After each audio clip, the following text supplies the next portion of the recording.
Hello and welcome to the Wisden Cricket Weekly podcast. This episode is brought to you by Charles Tyrwhitt.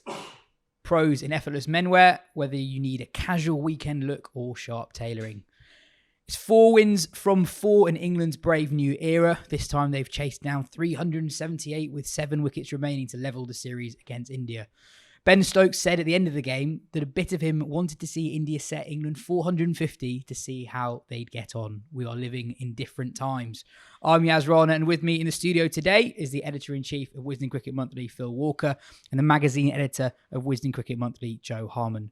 As well as the men's test at Edgbaston, we've got the women's test at Taunton to talk about, a couple of England white ball squads that have been named, and we'll chat a bit about the ECB's treatment of the T20 Blast. But first, let's go to Mark Butcher to hear what he makes of this extremely fun new era of English test cricket. Butch, when India left England 378 to win, what were you thinking at the time? No chance. Even after the last 3 weeks?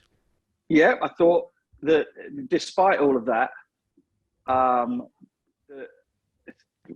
that amount of runs, that attack, the way that the pitch played on the fourth day, on the Monday. Obviously, you think back to the delivery that got Kohli. Pujara had a couple that ran along the deck. Thought that the rough would come into play more for Jadeja, but they refused to bowl him from the right end. So, that was sort of negated in the end. But you just thought, this is one of the problems about sort of knowing the history of the game or having played the game, is that kind of stuff like that just never happens. So you just kind of like everything about Test match cricket, and the Indian bowling attack and everything else kind of tells you that shouldn't be possible, and it certainly shouldn't be possible in a manner whereby there was so little jeopardy in it whatsoever. After that opening stand, then we all just went, right, it's over, it's done. They've got it down below 300, and India are kind of a bit stuck for ideas. And even withstanding the sort of the chaos of that little period just prior to tea and afterwards on day 4, as soon as Jonny and Joe got together, it was just serenity. I mean, India didn't bowl particularly well. It has to be said. They had a reverse swinging ball and kind of went against all of the rules of reverse swing, i.e. after the initial attempt to kind of knock people over when they first get to the crease, you then go back to bowling a sort of, the top of off stump channel line, and the odd ball will go straight and the odd ball will dart back in. And they kind of got very, very preoccupied with bowling straight, and the guys just kept knocking them for one. And it was incredible. It was so incredible. It ended up being dull. How's about that? I didn't find it dull. This isn't my point. This is a point made by someone I play cricket with. And he said that up until about 10 years ago, knocking it around in the middle overs of an ODI was the done thing to do until suddenly it wasn't.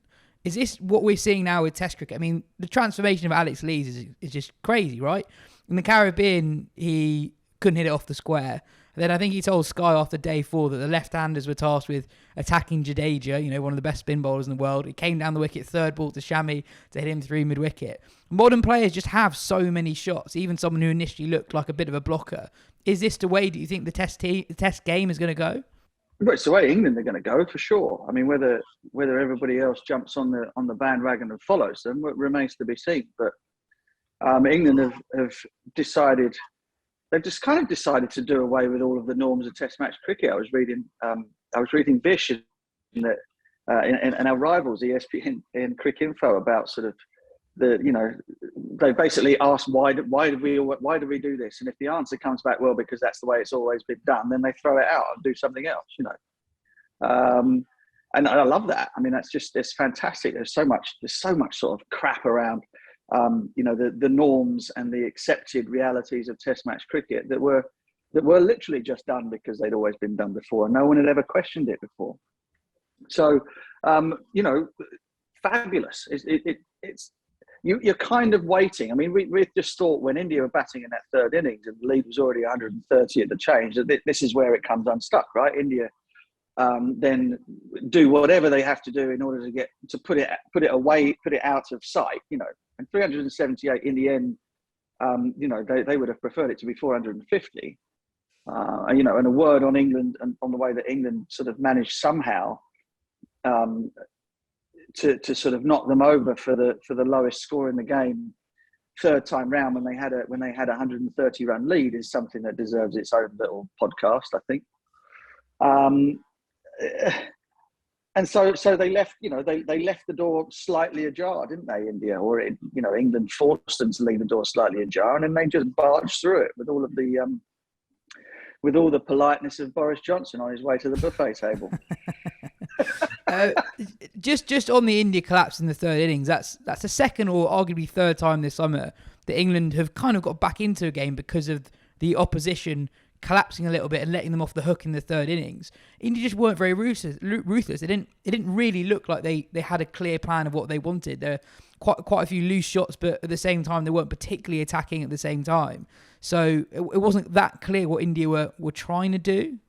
Yeah, you're absolutely right. And some of that I think is potentially because of the fear of what England might be able to do in the last innings. Now, over the course of three test matches prior to that, all of a sudden you've got the opposition thinking, when is far enough? How far is far enough ahead? And therefore, you're absolutely right. They played in a manner which kind of like suggested they didn't know what to do. They didn't know whether to come out there and be 130 runs ahead and do a Michael Slater and just go, right, that's it. We're just going to batter you out of the game. We're going to do it fast. We're going to do it brutally, and we're going to get us so far ahead, leave ourselves so much time in the game to bowl you out that you've got no chance. So they didn't come out and do that.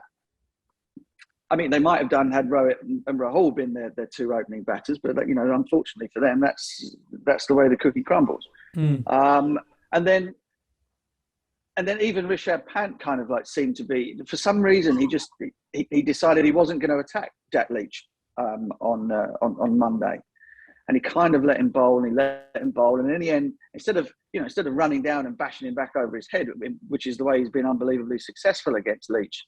You think all the way back to Chennai on those turners and things.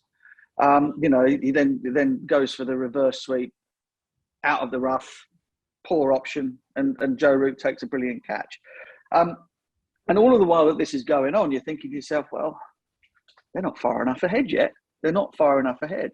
But in the back of your mind, you're still thinking, it's a fifth day pitch, for goodness sake. We've already seen variable bounce. They've got Shami, they've got Bumrah. The two support seamers are perhaps not perhaps, they're just not in that sort of class. And that showed in the final innings. But Jayasuriya also is not Jayasuriya, Jadeja. that is rolling back. Jadeja, should have been a handful, but he wasn't. You get to with your job at Sky, you get to speak to the England players before and after each day's play. Do you get a vibe off them that's just different to any team you've seen before, just in how relaxed they are? Yeah, for sure. I mean, one of the great things is, I mean, we always used to. This is going back a long time ago when I was still playing. We always used to look in envy at sort of the Aussies rocking up in their flip flops from a pool session, sort of half an hour before the start of play, and we'd already been out there sweating in the Brisbane heat for an hour, doing our warm ups and Ministry of Silly Walks nonsense. And we'd kind of look at them rocking up, and then sort of look at ourselves and go, oh my, what are we doing? Why are we doing this? Why are we putting ourselves through this pain and already losing gallons of fluid in the Brisbane heat? And these blokes just rock up, stick their whites on, come out and give us a good hiding, and then go back to the pub, And England have very much got that vibe about them. The guys, unfortunately, some of the guys have to turn up early to do interviews with us before we go on air. But the rest of the team, we don't see them. We don't see them until gone 10 o'clock. And when they do, they're kicking a football around. If you want to have a hit, you have a hit. If you want to have a bowl, you have a bowl.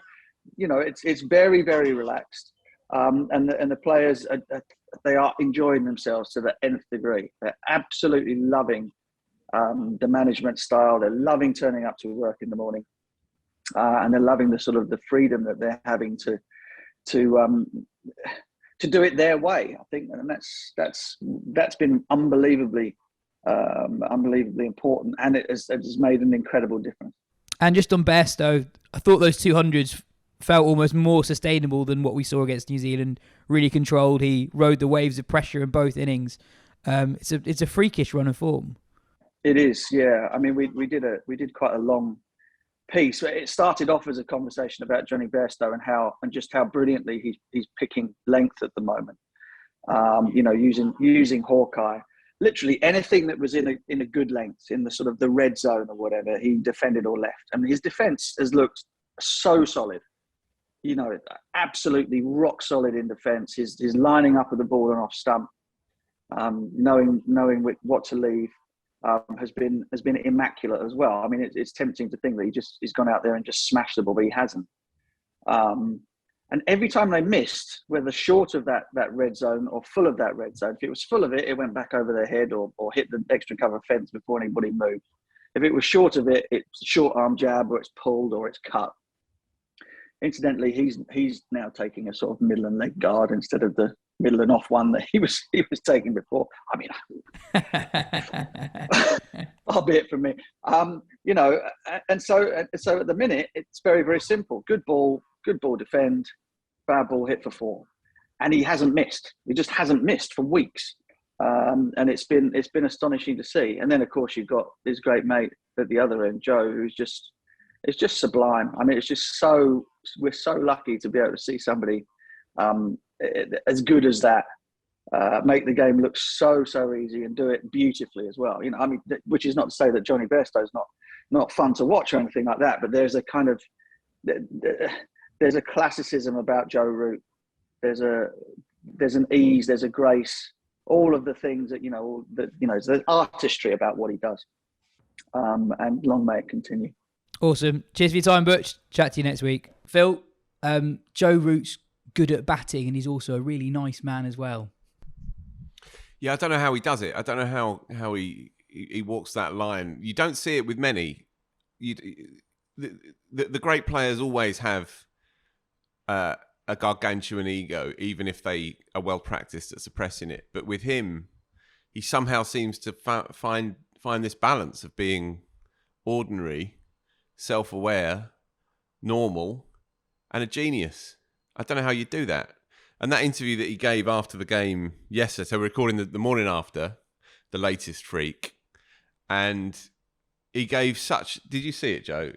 It was so nice. It was so lovely. I just wanted to give him a big hug. Yeah. Which I have done over the last few months, but more kind of, that was a sympathetic hug. This was just because he's just so nice. Yeah. And what was the line with this? Well, they were... I don't know if they meant it or not, but Ward and Hussain ended up... Sledging him. Yeah, slightly sledging him. But I think they only did it because he'd given a couple of indications that he was up for that kind of suggestion that things are better now because he's no longer in charge. And I struggle to think of any other top class cricketer who would go with it with that kind of warmth and generosity of spirit. But the bloke has got it. And he said something like, yeah, now we've got someone who knows what they're doing in charge. It's so much better. And then he gave a wink and he threw a few garlands out to the audience, and to have that response straight after his latest masterpiece, another absolute masterwork. I don't know how he does it really. It usually takes England captains about 10 years to get to that point to be able to kind of laugh at themselves. And if ever.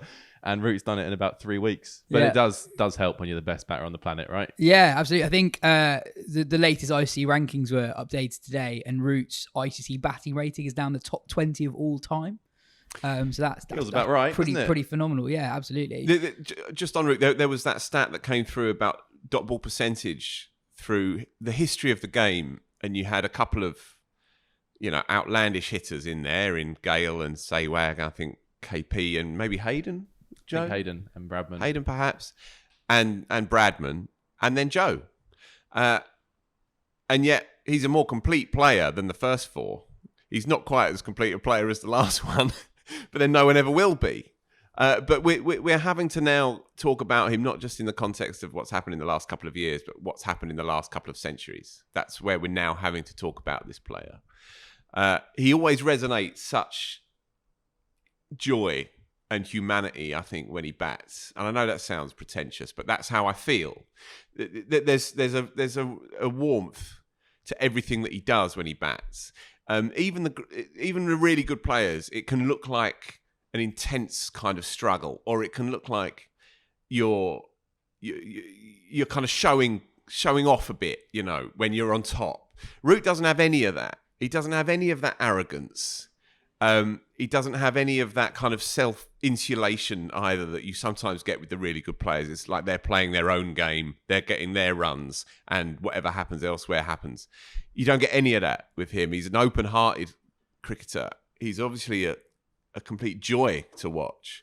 But you think back as well to how he reacted to Ollie Pope's 100 at Trent Bridge, and I know it became a bit of a thing that Sky built on, but, he was celebrating just along with the lad. And I know this sounds schmaltzy, but for him to have gone from being in the doldrums and lugging this mess along with him for a year or two to suddenly being able just to let it all fall away, that is an extraordinary feat, I think. And as Rob Key said quite rightly when he came in charge, only history can do justice to what Joe Root did when he was captain as a batter. And now he's almost taking it to another level. 400s in 5 games if you count the series in isolation. Obviously, player of the series, got player of the series against New Zealand as well. Gets player of the series basically everywhere he goes. 400s in 5 tests, first time since Compton in 1950-something or other against India. Extraordinary. I'm really glad we're having this conversation because quite often when Root gets 100, we just shrug our shoulders. Yeah, that happens a lot. When Jimmy Anderson takes a 5, we kind of shrug our shoulders, and also we'll talk about him later. But I was thinking during this test match, kind of the juxtaposition of him finding it so easy on the 4th and 5th days. He genuinely didn't give a chance. And with Kohli, who has now gone to 2.5 years without scoring international 100, which shows that done a viral tweet, have we? Yes. Yeah, just one. My tweet was basically in November 2019, Kohli had 27 Test 100s, Root had 16. Now Kohli still has 27 hundreds, but Root has 28. Easy shot, but isn't it, really? yeah, that'll get you 1,000 likes immediately. Absolutely. And the rest, Joe, check it out. But it's so hard even for the best players to maintain that, and Root just hasn't maintained that. He's gone to another level, and in the all-time list of run scorers and century makers, Root really is now standing up with the very best of them. It's not just is he one of those greats? It's like he's properly up there, and especially in this era and this era of batting in England, Root is doing something that no one else is really done in English cricket, at least for decades and decades and decades.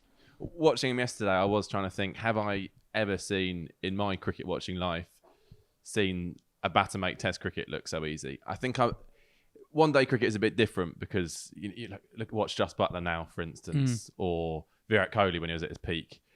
You could just churn out run after run after run in that, and it didn't feel like it is a batter's game. Whereas in Test cricket, even when players have done phenomenally well and gone on these runs, I don't think I've ever seen anyone look quite so comfortable. I mean, you look at the strike rate he's scoring at, which is obviously a clear indicator.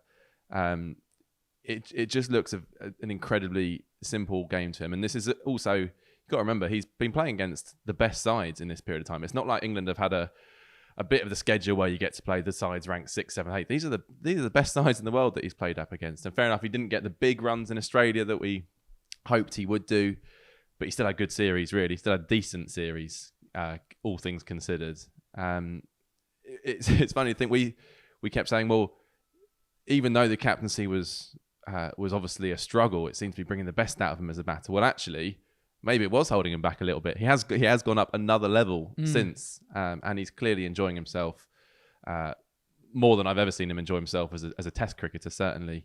And it's just so nice to watch after these last 18 months of kind of miserable fare.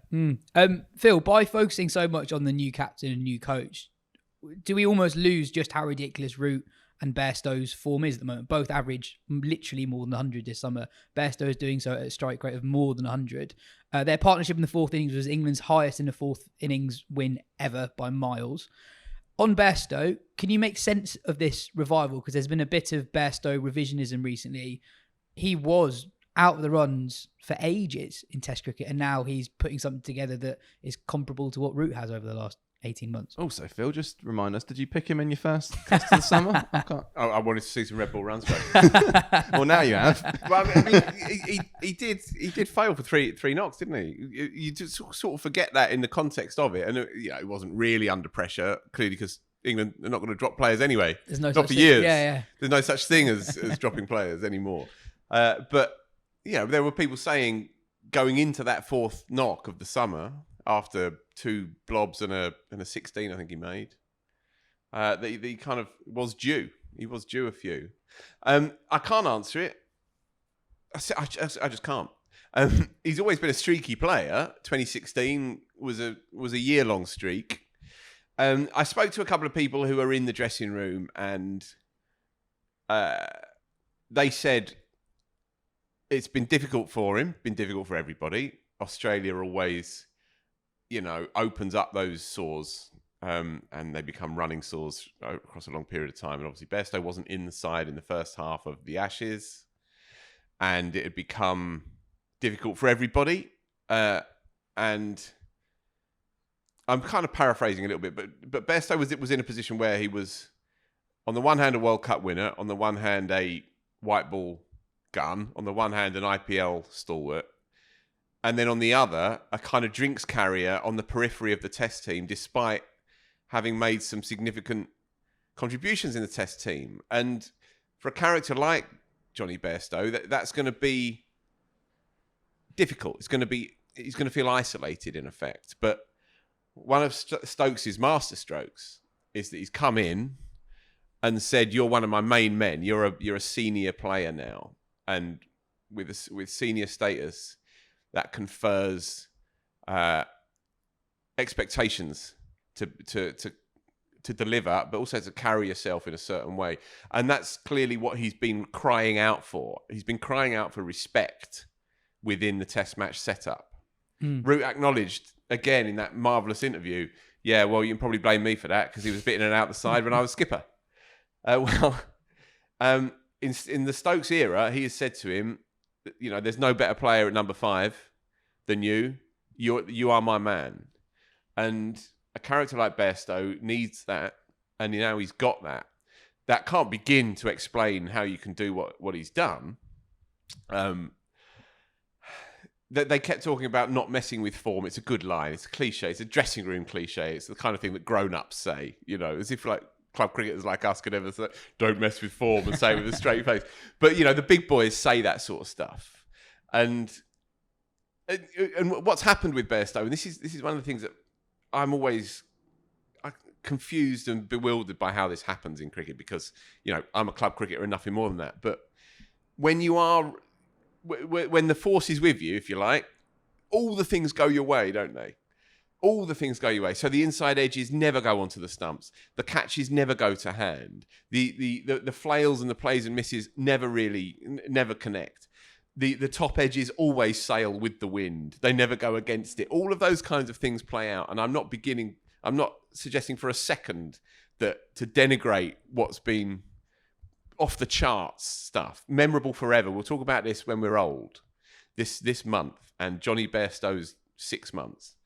But everything that could have gone his way has gone his way. He was flighty at Trent Bridge to begin with, for example. He was. Those first dozen balls, I think he's going to get out, and he was going to get out every ball at that first. Yeah. And again, a little bit in the game just gone as well, in the first innings, and yet comes out with 200s, one of them unbeaten. So, look, logic, rationale, none of it stacks up anymore. I think the concept of form is really interesting when we're trying to get our head around BazBall and everything we've seen over the last month and what it might look like going forward, because I think we can separate Root from this because he's just on a different plane, but Bairstow is in unbelievable nick. Now, is it all like just a perfect scenario that this has happened when we have 2 players in unbelievable form and therefore can capitalise on the way that England want to play? Or is the way that England want to play creating this form in Bairstow? And to extend that, what happens when players aren't in form? And can you play in this way? So, Bairstow can't continue in this vein. will he still come out playing like this when he's got 3 or 4 single-figure scores in a row? Is that the right thing to do? Is it possible? Maybe it is literally the best thing for him to do to get himself back into form, but it's just so alien to how we've understood Test cricket and getting your head down and working your way through the difficult periods. And I spoke to Mark Ramprakash for his latest column in Wisden Cricket Monthly, and look, he's absolutely absorbed and enthralled by what we've seen, like everyone else is. But there is also clearly a sense of unease there, that this is not how you do it. This is not how he learnt the game. This is not how he played the game.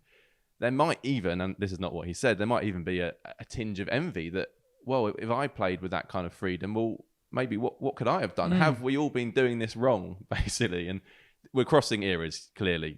No one was playing like this, even in white ball cricket at the time that Ramprakash was playing. But it really has kind of reconfigured the whole way that you look at how you should go out there and perform. The question is how well you can stick to it when things aren't working. And Crawley was a good example in that second innings. I was going to say that. In that he played beautifully, he played his shots, but he also played much more judiciously outside off stump as well. That seemed to be a good balance that he struck there. But there are going to be casualties along the way. There have to be. I mean, I look ahead to South Africa. I can't see England winning all the matches in that series playing this way. I think they'll win the series. I think they'll do it in style. But I'm expecting a game where it all just goes wrong at some stage. It would be remarkable if it doesn't. For all the talk about the new approach, it does just help having 2 guys average 100. And there have been people saying this isn't sustainable. And they're right. But I think that's more because it's the same group of players who won 1 in 17 before that. If you go through the 11, Joe, you're right. There are a lot of players who are still yet to really establish themselves in Test cricket. All the big structural problems we spent a whole winter talking about of why England don't produce Test cricketers, they still kind of exist. I wonder as well if a big part of their success so far is actually just teams not really knowing what to do when they come up against it, both with bat and ball. So the fear was kind of visible, wasn't it, in India in that 4th innings, that there is no way they would have been as cautious if England hadn't done what they'd done to New Zealand earlier. They'd have I think they'd come at them in a completely different way. Yeah, but it's in the 3rd innings as well. So in England's win at Trent Bridge in particular, in the New Zealand series and here, I think in both cases, the opposition haven't really known what to do in terms of setting England a target. And one of the big reasons why England are in the game is because of these weird collapses where I think England bowled fine in the 3rd innings, but I don't think they were brilliant. And then that's what kind of kept them in the game.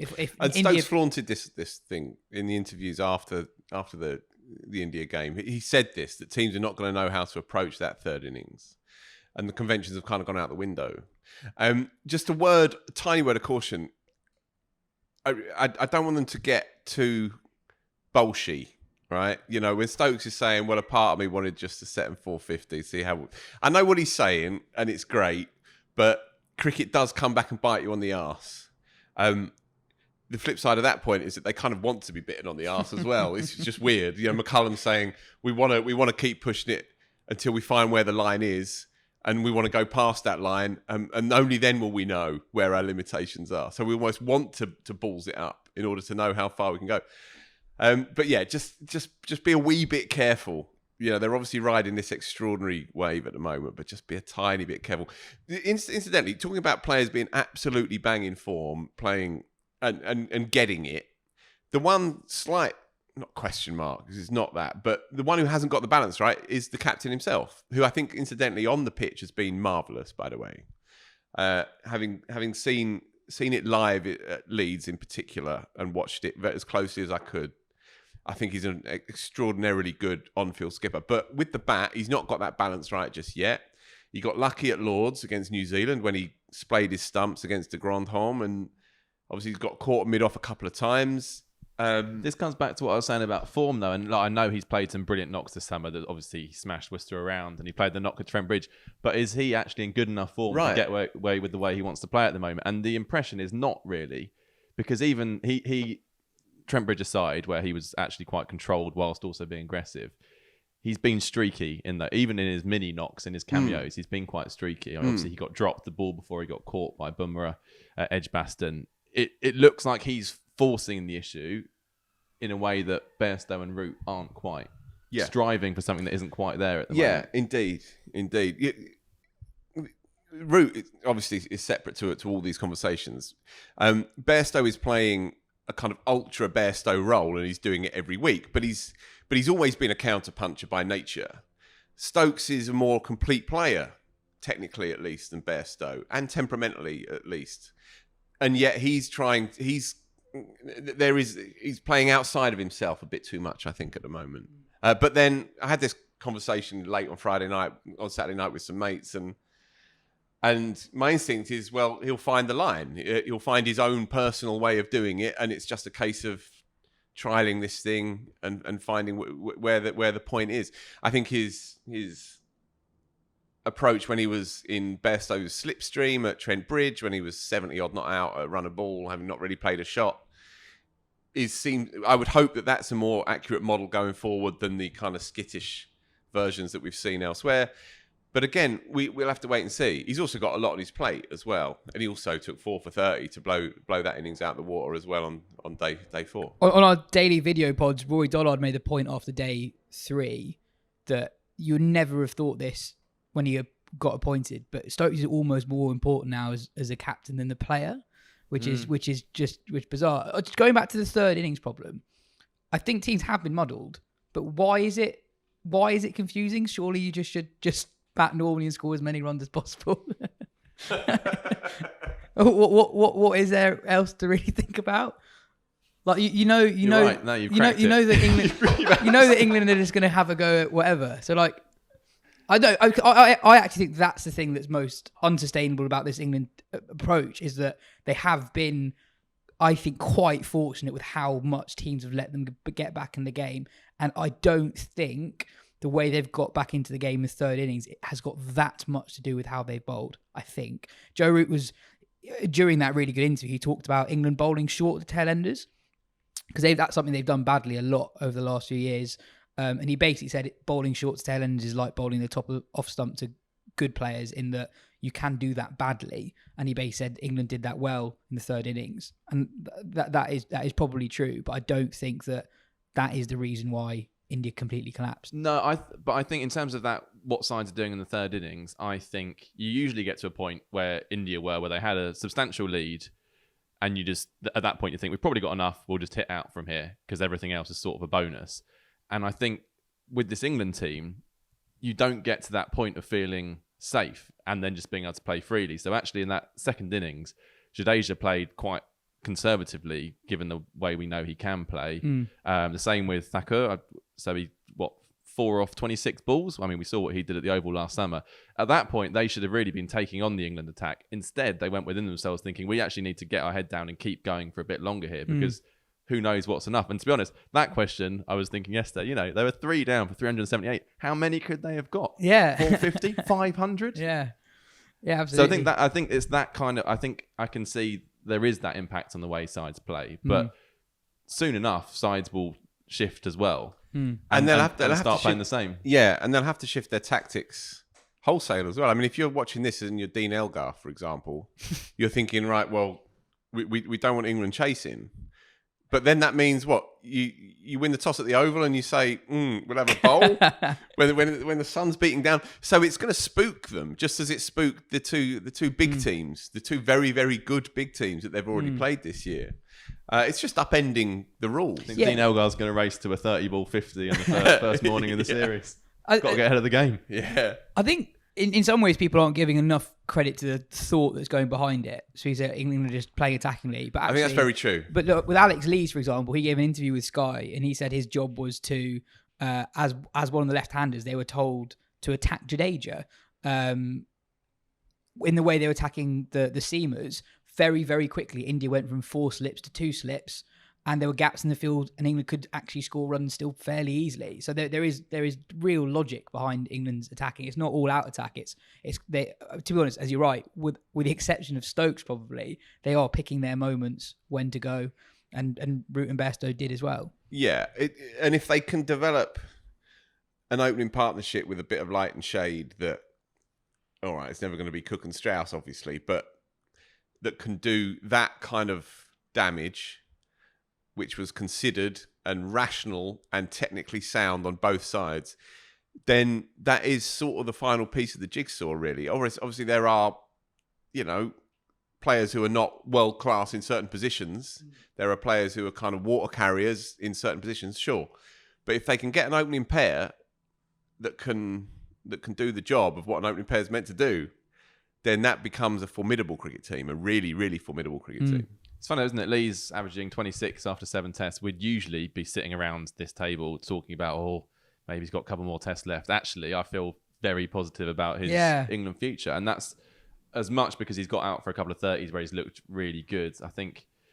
And also that he's set up 2 magnificent wins. I think you can make an argument that if he hadn't played those knocks, then England probably wouldn't have won those games. And that's certainly the point Root was making after the game yesterday. Yeah, I think of all of the developments in this, the individual developments, I think the emergence of Potts is very significant. And I think the kind of the about face change of Alex Lees is potentially very significant for this team, which is a sentence I never thought I'd be saying a couple of months ago. James Anderson's good, isn't he? 5 for 60 in the first innings when India scored 415. He turns 40 this month. Yeah. England were very good, Joe, but India didn't really help themselves, right? Not picking Ashwin. I know we spent most of last summer talking about that, the third innings performance. Then in the field, they were really sloppy, I thought. Pujara dropped catch with Bairstow, but also they had that a couple of times. They did that really village thing where a player doesn't dive to cut the ball off. They just kind of follow it to the boundary, and Kohli getting very angry about that. And then Siraj and Thakur were way off it in the second innings. And now they've lost 3 away games in a row, all opposition chasing down a decent target with 7 wickets left and scoring quite freely. So for a team that looked like they could become one of the all-time great teams last summer, potentially, they've actually gone backwards a fair bit.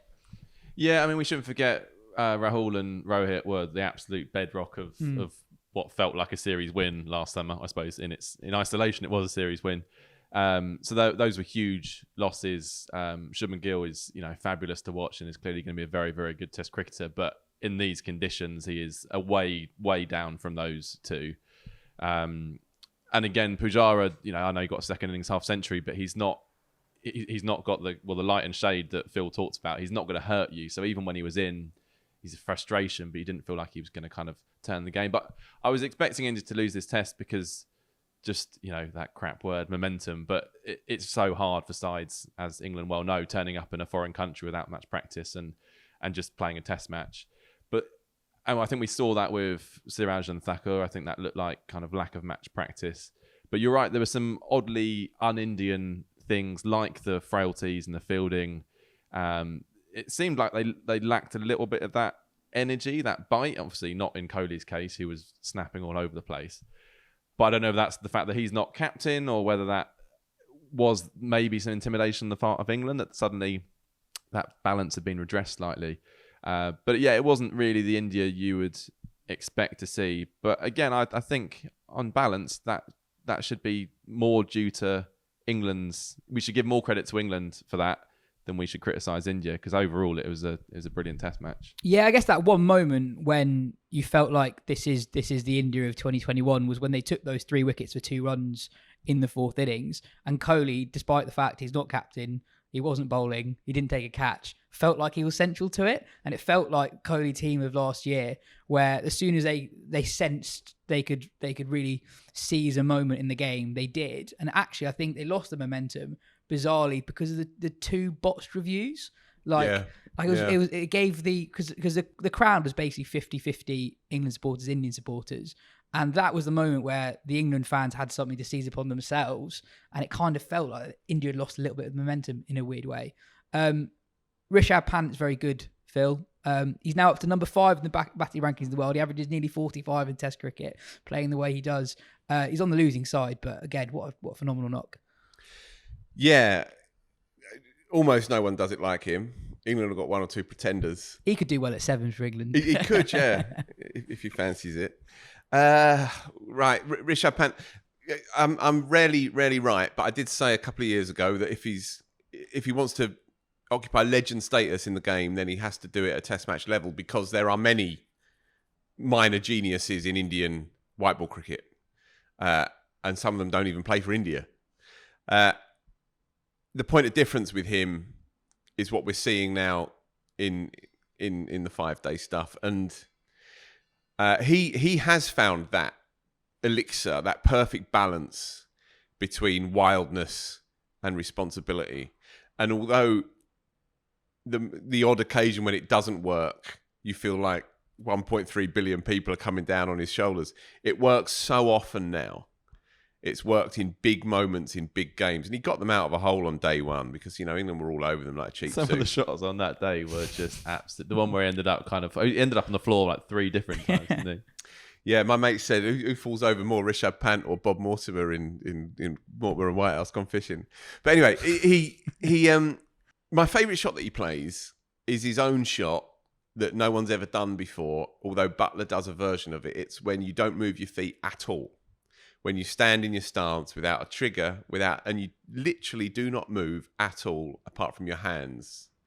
And although it's ridiculous and it looks like a piss take, again, there is logic behind it because you have that base that's already there. And then you can just work these marvellous hands around. He's a joy, and he's also something that the Test game has to cherish again. The rules might be being rewritten, but he's still doing his best work. Oddly, he's doing his best work in Test cricket. His white ball record is actually for India not great. That's what I was going to say. The Butler comparison is interesting because there are clearly similarities in their sort of white ball dominance and the aggression they play with. But unlike Butler, Pant seems to be more comfortable doing it in the longer format than the shorter format, certainly at international level. Can't really explain why that is, and I think at the end of his career, I think he will have a phenomenal white ball record. Maybe it's actually just having, even though he doesn't necessarily rein himself in, especially, it's having that extra time in Test cricket allows him to calm down a little bit, whereas in one-day cricket, it is a little bit all hell for leather. But yeah, he's clearly going to be a wonderful player across all the formats. Hugh writes in to say, has this summer been the vindication that Broad needed given the strength of his rhetoric on being dropped? I guess it's all smiles and rainbows at the moment, but he's averaging over 35 this summer, going at more than 3 and over. He's had spells when he's been excellent and looked threatening, but more often than not, he's looked innocuous. How much would he be playing if Robinson, Wood, Wokes, Mahmood, etc. were all fit? Has Potts now moved ahead of him in the pecking order too? Joe? I would say yes to that final question. I think Potts has been brilliant this summer. I think if you had a World Test Championship final tomorrow and you had to pick your team based on who's available at the moment, I think Potts would be ahead of Broad. I think Broad's bowled, from what I've seen, I think Broad's bowled better than those stats. I do agree that at times he's looked innocuous, but I think he's also been a bit unlucky at times. I can think of at least a couple of catches that have gone down off his bowling as well. But it's no great surprise, really. I think he might not admit it, but he is a fading force. It would be bizarre, freakish in the Anderson way if he wasn't. And I think he should have a bit part role for England over the next maybe 12 months before he calls it a day. And I think he's still useful. I don't think it has to be this constant, is Broad finished? Is this the end for Broad? I think he should just be one of England's stock of seamers, and they use him where appropriate. And I think hopefully this series, and I think this is kind of the point that the email is getting at, maybe is, based on what we've seen this summer, it's hard for him to come out so strongly in future and say, I have to be in this side, I'm one of the best teams in the country, or in the best 2 teams in the country, because he's not really. But that doesn't mean he doesn't have a role to play. So hopefully he can be at peace with that as well, and not kind of slamming. Well, no one can slam England in the press at the moment. You can't slam them when they're winning, can you? That's another key difference. And also, we're talking about England don't really drop players anymore. But England haven't had that many seam options. Everyone's been injured. It'd be quite interesting to see what happens if and when some seamers are back for the South Africa series. I know there's not much red ball cricket for them to prove their fitness, but see how England go about that, because there are lots of very good players who haven't been playing much red ball cricket this summer. Yeah, none of these seamers are racing back to fitness, though, are they? Most of them are quite long-term problems. I don't see England's seam attack changing a huge amount for the rest of the summer, really. I think Broad was excellent at Leeds in the first innings and visibly tired in the second. And his stats reflect that disparity across the last couple of years, really. His average since the start of last year, I think, is into the early 30s, and yeah, Joe's right. He's not the force he once was, but he is a number of things still to this setup. He's vibes. there's a kind of charisma there. There's a lot of hubris around Stuart Broad, of course. Night watchman in waiting. Yeah, brilliant. I mean, hasn't he changed his Instagram or whatever you call it profile to sort of Nighthawk for English cricket and England cricket and all that, and somebody like him around the traps is probably a good thing, probably a positive thing, the kind of thing that Stokes is going to want. Basically, for the next, they've got 3 more Test matches this summer, and then they go to Pakistan. I'm not sure if Broad will be required in Pakistan, and then there's a pause for a bit. So. Whisper it. I could see that this could be his last full summer in an England kit. But if it is, and they win the series against South Africa, then what a glorious way to say thanks for the memories anyway. And look, if he's fit and firing next year, then fine, we roll on. But yeah, I think a slow parting of the ways is probably the way that it's going to play out with him. But far better to do it positively than with that sort of sense of business unfulfilled as it was earlier in the year. Moving on, since we recorded the last podcast, we've had the women's test match at Taunton. I was there for all 4 days. It ended in a draw. There was brilliant cricket when they got on the park. There was a lot of rain and it was only a 4-day test match, so there weren't that many opportunities for them to win back that time.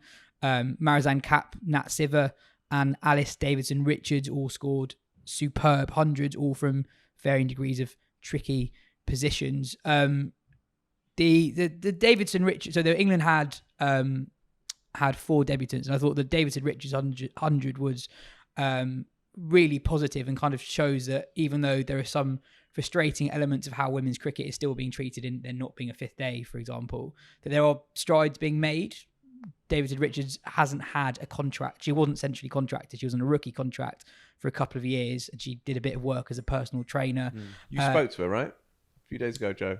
No, Cassia spoke to her. We spoke to her for a feature we've got in the upcoming magazine, which was 7 emerging women's cricketers about the journey they've had and kind of what comes next. And she's obviously a bit older than the rest at 28, but I think that's even more interesting in some ways because she's straddled the 2 eras of non-professional and professional. And so she's the oldest England women's test debutant in 20 years. Right. So without the professional contracts that came in last year, you do wonder, would there have been a route for her to get back into the game to the level that she's now at? And also just like how at ease she was in that level, the setup beneath the test team and the just full England setup is producing players who are ready for international cricket straight away. Which is great to see. And also Izzy Wong, we talked about on the show quite a lot. I was so pleased to see her charging in under the lights. So she really let it go, didn't she? Second or third night, maybe? Third evening. So it felt a lot like the England-Sri Lanka men's test at Cardiff, when Sri Lanka just completely collapsed in a game that was rain affected. It felt like England could have done that, and the game, it felt completely different when Wong was bowling. I think she's definitely the quickest bowler England have, but not by loads. But she has the attitude of someone who's actually quicker than she is, if that makes sense. So absolutely. She properly tries to knock people over. That comes across when you speak to her as well. Like she's super bright, really funny, interesting person to speak to. I interviewed her after her debut, and she said there's a really nice moment. So before she came back on for that late spell, her mum had been watching, I guess, at home, and thought they weren't going to get back on the pitch. So they'd gone down to Izzy's local cricket club and just happened to be there as play resumed, and Izzy's on the TV bowling that spell, and Izzy's mum's standing watching it with the coach who first taught Izzy cricket, age 6. Amazing. So they sat there and watched this spell together, which is obviously a really lovely moment. She's definitely going places, and she's going to be, I think, a real figurehead for English women's cricket, because not just because of how talented she is on the pitch, but she also speaks so well off it. She was really engaging about women's sport in general and how much she's enjoying that, being part of it, but also watching it as a fan. She's looking forward to the Euros this summer.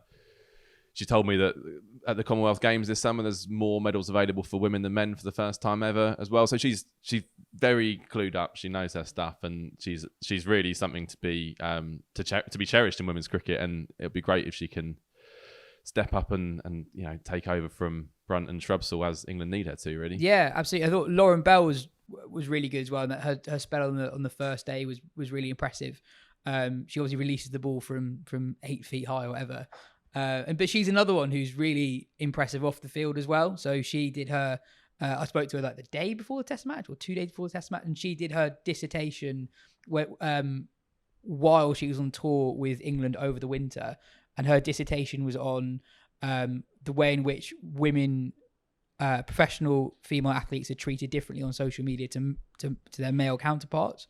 So again, someone else who's like hyper aware of kind of the context of women's sport and the progress it's making, and still the progress that needs to be done around it.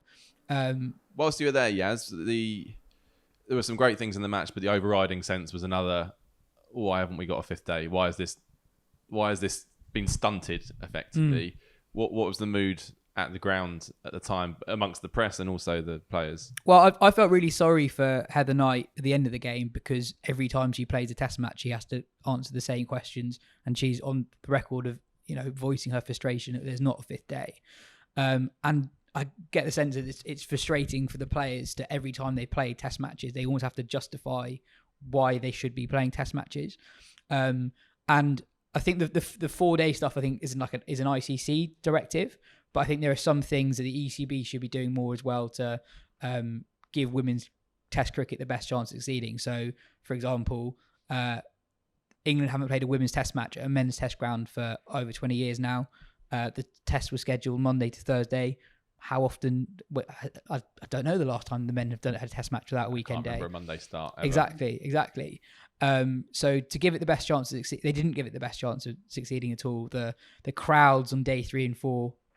Sure, the rain played a part, but they were awful, and the location in a smallish town city in the middle of the week doesn't help it at all.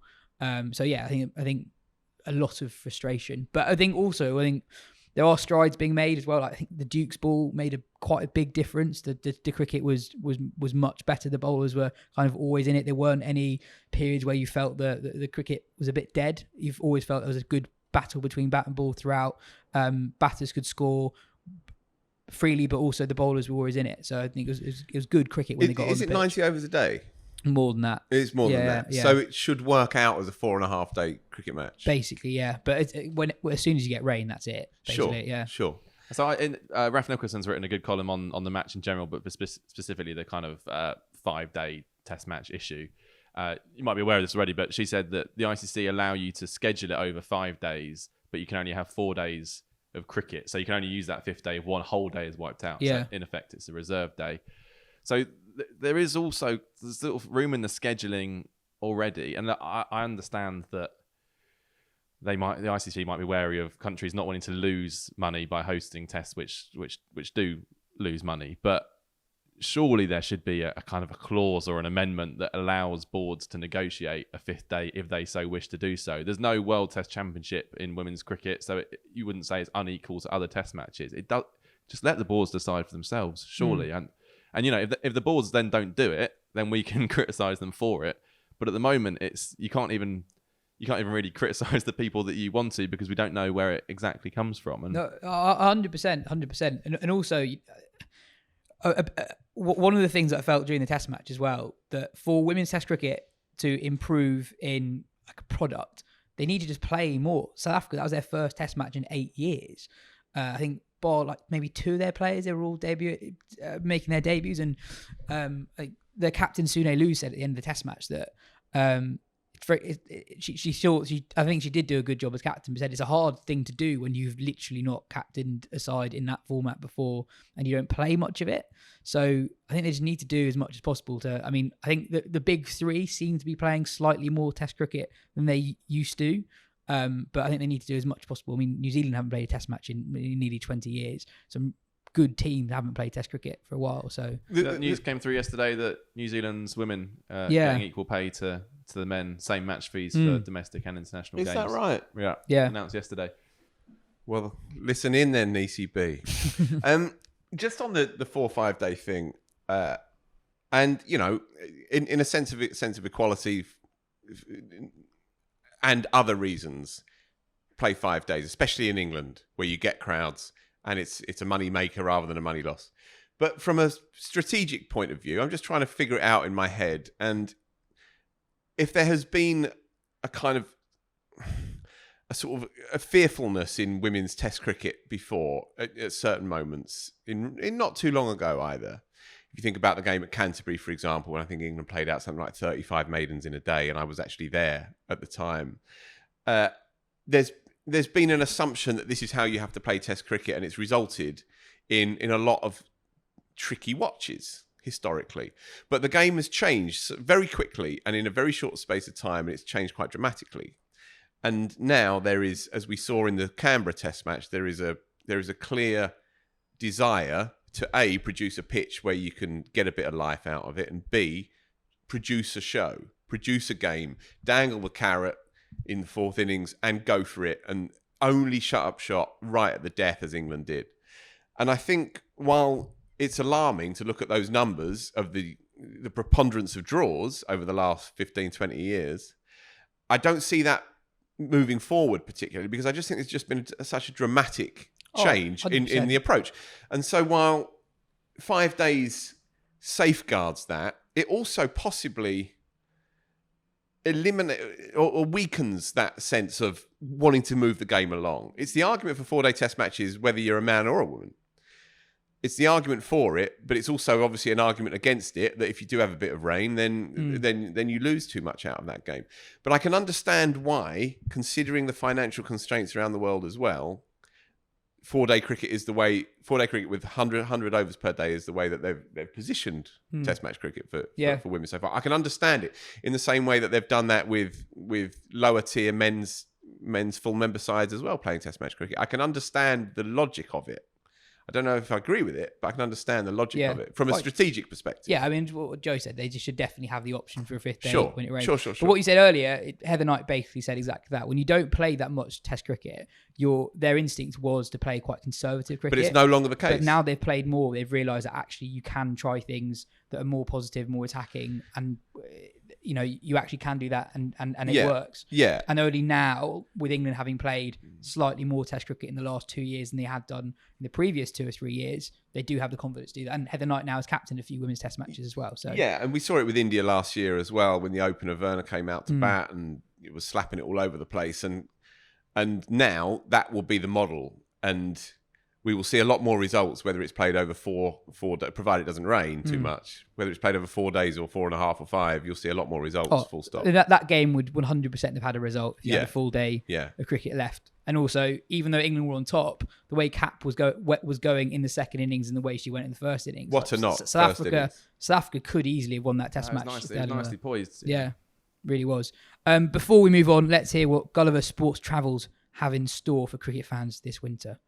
We are joined by Henry from Gulliver Sports Travels. In a nutshell, Henry, what is Gulliver Sports Travels? So Gulliver Sports Travel is originally we're leading high street agencies. We started in 1972 and we specialise in taking people away to watch sporting events all over the globe. So in particular, cricket, rugby and Formula One are our sort of 3 main key pillars of sports that we follow globally. So what's the history between Gullivers and cricket? What events do you generally go to? So as I mentioned, we've been going for 50 years now. So we're very proud that Gulliver Sports Travel have hit their 50-year birthday. But we've been following England all over the globe for almost since day dot. We're providing high quality, unforgettable touring experiences to the likes of Australia, South Africa, New Zealand, West Indies, Sri Lanka, India. So you name a test destination, we've been there. Currently, we've got groups in Holland for the ODI series out there, and also looking forward to the T20 World Cup in Australia in a few months' time. I'm jealous of anyone out on that Holland tour at the moment. So what makes you guys stand out from other tour operators? Not only the relationships we have with our customers. We're very close. We're very proud of the fact that we have a lot of people who book with us for every trip, but also the partnerships and the friendships we've made across the world. So we have a sort of family across the whole world. For example, we go to similar cricket clubs in South Africa. We try and set up games with other in other countries with clubs as well. So we try and visit different clubs with various suppliers and also various cricket boards as well. So we've got such an established relationship across the globe, from everything from flight companies to transfer companies to the real core, the individual cricket clubs as well, which makes it really special. We know the destination so well. So whether it's you're looking for a sort of week away, or whether it's a month away, with all the bells and whistles, and you want to do something a bit different and something unique and special to you, we've got unrivaled touring experience across the world. I mean, one of the biggest things in the cricketing calendar this year is the T20 World Cup in Australia. It didn't go too well for England last time they were out in Australia, but hopefully they've got better chances of seeding there in the T20 World Cup. What kind of fan expect when going on tour to Australia with Gullivers? So we've teamed up with a number of parties in Australia with various tourism boards to try and create the best package and offer as much added value as we can to the customers. So we're official ICC Men's T20 World Cup travel provider. So all the tickets are 100% guaranteed, and also what comes with that is the protection as well. When people go, obviously there's still disruptions going on at the moment, and we don't really know what the world looks like into 2 to 3 months time with the whole COVID, dare I mention it, thing still going on. Yeah, so all packages include guaranteed match tickets, hotel accommodation, with the option to add internal flights, obviously the international flights, plus much more. We also assign a tour manager to you. So we have someone on hand 24 hours a day who will be there to make sure that the accommodation and all the match transfers, the transfers between, depending what you're doing. So if you're going to Melbourne or Perth, the tour managers will be there on hand to assist you to make sure that everything runs as smoothly as possible. We also put on things like welcome drinks, so you get to know the group and mingle with like-minded fans. Quite often we bring in special guests and ex-players as well to meet the group, as well as a final dinner as well at the end to really leave the tour with a bang and hopefully having had an unforgettable experience. Nice. And then if people listen to this and they want to find out more, they want to book, what should they do? And also, is there an option as well to pay in installments, I guess, or not just pay in one go? Yeah, absolutely. So best thing to do is probably head to our website, which is www.gulliverstravel.co.uk. And from there, you can see all the packages, the inclusions, and that will give you a real insight in terms of what the packages are. We've also got a sales team on hand, so feel free to give those a call, and that they're all trained up and they know the ins and outs and have travelled to Australia many a time, so they can give really good examples and understand exactly what you're after, and they'll be able to advise there. And we've also got sort of various social media handles as well. And then on your point about the payments, obviously, especially in Australia, it's fairly expensive to fly over there. So we do offer various different payment schedules. So, for example, you can pay 50% up front, or if you want to knock it off bit by bit, full login, an interactive account where you can go and log on and you can pay bit by bit. We have certain deadlines, but as long as payments are hit by those deadlines, how you do it is completely up to you. Fantastic. Thanks a lot for your time, Henry. Listeners, if you like what you've heard, we'll slap the link to their website in our description as well. Joe, what's your moment of the week? So my moment of the week comes from the Blast, which obviously we've got the quarterfinals this week. There's been quite a lot written about the Blast in the last few days, which we'll come on to. But the specific thing that jumped out for me was what was meant to be a kind of do or die clash between Leicestershire and Yorkshire at Grace Road. I think all the other positions for the quarterfinals have been decided, so this was the last remaining one. Leicestershire needed to beat Yorkshire to get into the quarterfinals, all perfectly set. I think it might have been a sellout crowd, or certainly they'd got a big crowd ready to come in. And then that morning, an announcement came through that Leicestershire had been penalised for 2 indiscretions during their win against Northamptonshire, a 1-run win to keep their tournament alive, which would mean effectively that the Yorkshire game was pointless, a dead rubber. The 2 penalties were in that Northants game were Aaron Lilly apparently kind of having a go at Jimmy Neesham after he'd been run out, which sounds entirely avoidable. The other one was Naveen ul-Haq bowling 2 full tosses over waist height and therefore be taken out of the attack. The context is that Leicestershire have had a lot of penalties over the prior to this year, and were on a final warning. So in a sense, it was all clear. They knew what would happen if they broke those rules again. The issue for me is really the Naveen one, that I just don't think full tosses over waist height should be in the same category as shouting at someone on the pitch or shouting at an umpire or swearing at an umpire, especially in T20 when we know these bowlers are trying to bowl back of the hand, slower balls, often with a greasy, dewy ball. I find that bonkers. And the panel perhaps just have to go by the letter of the law. Maybe it's the law that needs looking at rather than the decision itself. I just feel really sorry for Leicestershire, who they're bottom of Division 2, haven't won a game all year. They clearly put a lot of energy into T20. They spend what's probably quite a big portion of their budget getting some decent overseas players over, like Naveen. And they've made a big effort to get more fans in for T20. They slashed their prices very early in the tournament, recognising the environment that we're living in now, and got good crowds as a result. And then they've been kind of punched in the mouth, really. Rules are rules. I understand they have to be stuck to, but there is a bit of a sense here that at least wouldn't happen to a bigger one. Well, I don't know. Is that what you're going to say? Yeah, it was basically. Yeah. It feels like it is very different in lots of ways, but the Durham situation a few years ago and the way they got the book thrown at them, whereas the Yorkshire thing rumbles on, they still haven't actually received a kind of formal punishment as a team. Because the rules aren't so clearly in place for racism, but they are quite clearly in place for a couple of flat ones. Yeah. You see it differently, Yaz, do you? Yeah, slightly. So I completely agree with the Beamers. I don't understand why you get punished for that, but they would have been punished without the Naveen Beamers anyway, because they were 1 infringement away from the points deduction. Is that right? Yeah. Okay. So there's only 1 away, and also they were on that final warning because they had 6 on-field infringements in the space of 12 months, which is a lot. And also part of the punishment, the suspended penalty, which was 2 points in the blast, if it's in the blast, was that they came very, very close to getting these punishments in 2015 and 2017. So that was taken into account. And it's not as if teams get punished for this that often.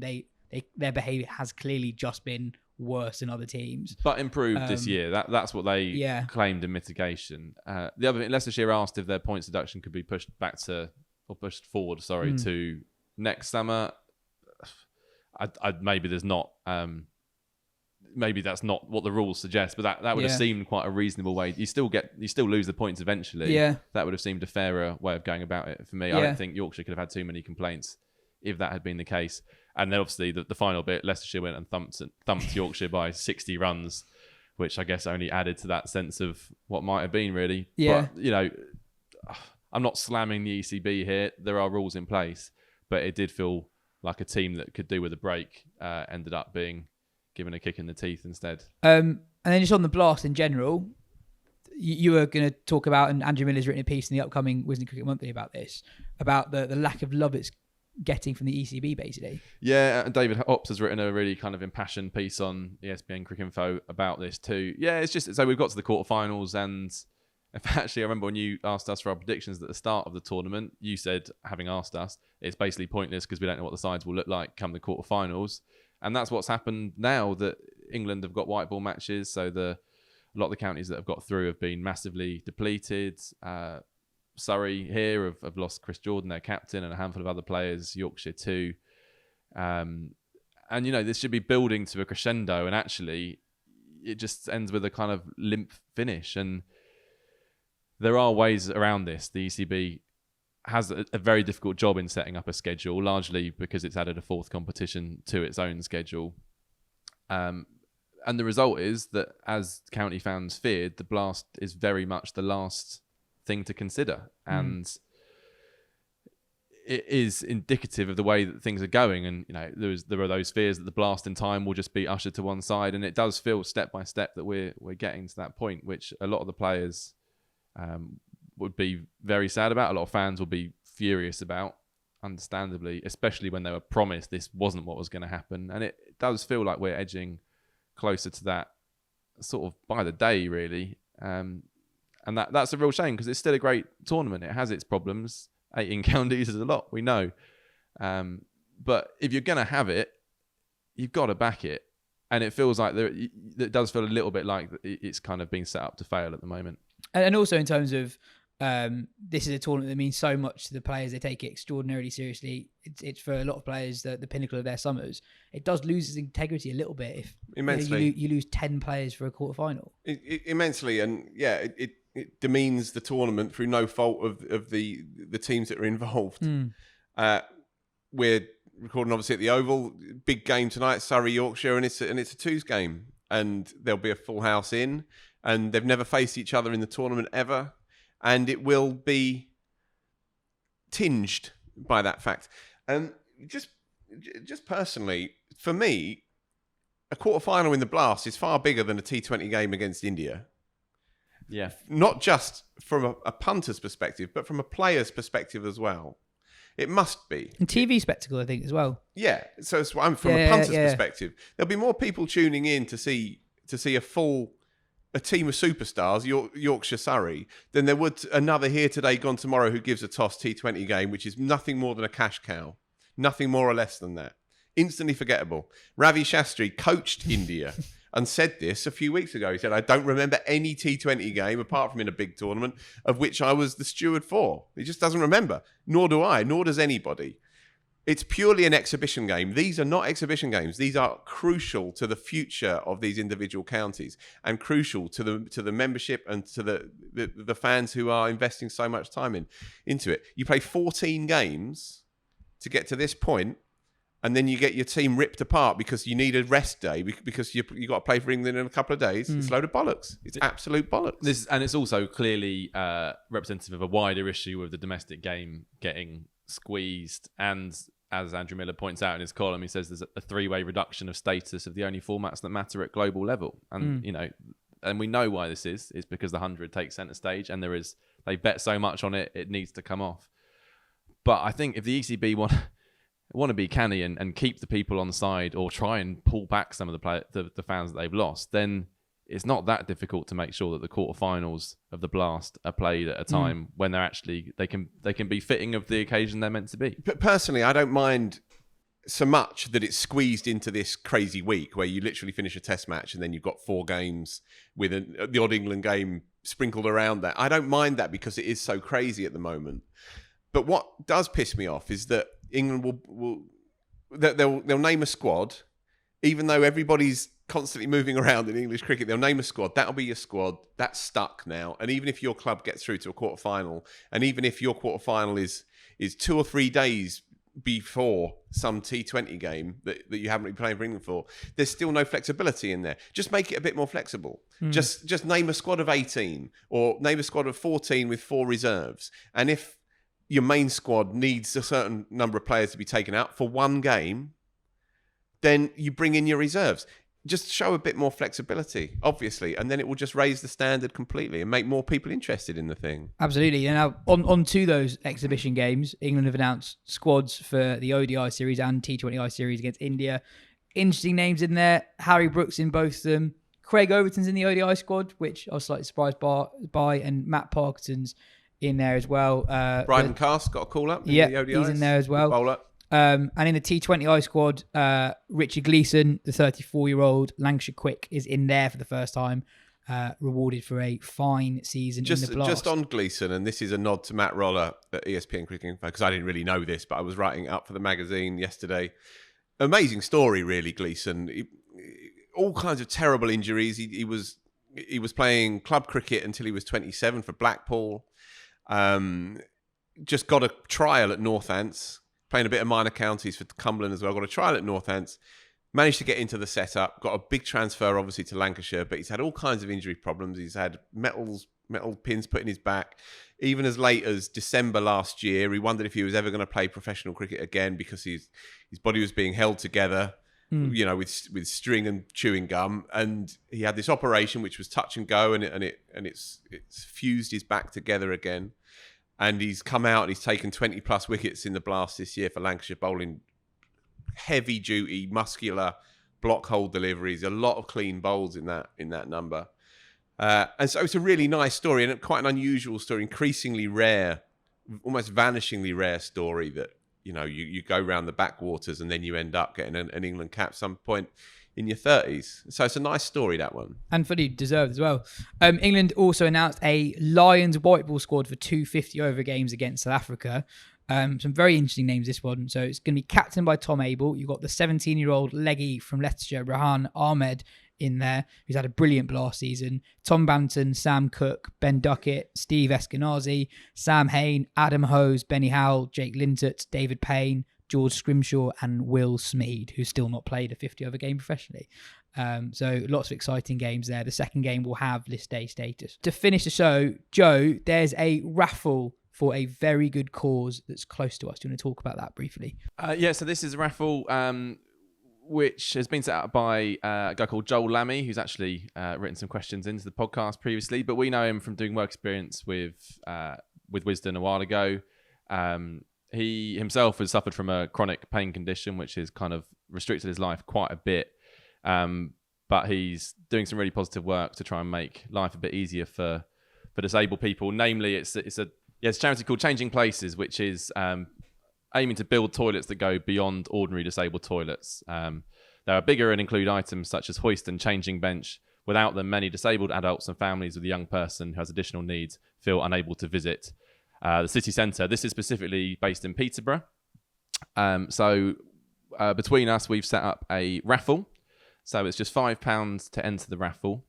And the winner will get 2 tickets to day 3 of the Oval Test between England and South Africa later this summer. And the second prize is a bottle of the very delicious rye whiskey done by Wisden and a gift pack of the beer. So that's only £5. So the worst that can happen is you give £5 to a very good cause. The best that you could end up getting test tickets worth, I don't know, upwards of £200 and a little bit probably at the Oval. And awesome Wisden whiskey. We should say thanks to Surrey and John Surtees in particular providing those tickets for the test match, and the Wisden.com team for the whiskey. The best, I've got a long URL here. I think the best way to find how to donate is probably a link with the podcast. Yeah, we'll sort that. Yeah. And also we've stuck it on Twitter as well, so you can find the full details there. But all donations would be very welcome, and we'll be announcing the winner of the raffle at the end of July. Awesome. Sounds great. And yeah, please do get involved. Anyway, that's all we have time for today. Cheers, Phil. Cheers, Joe. This has been the Wisden Cricket Weekly podcast. We'll be back next week.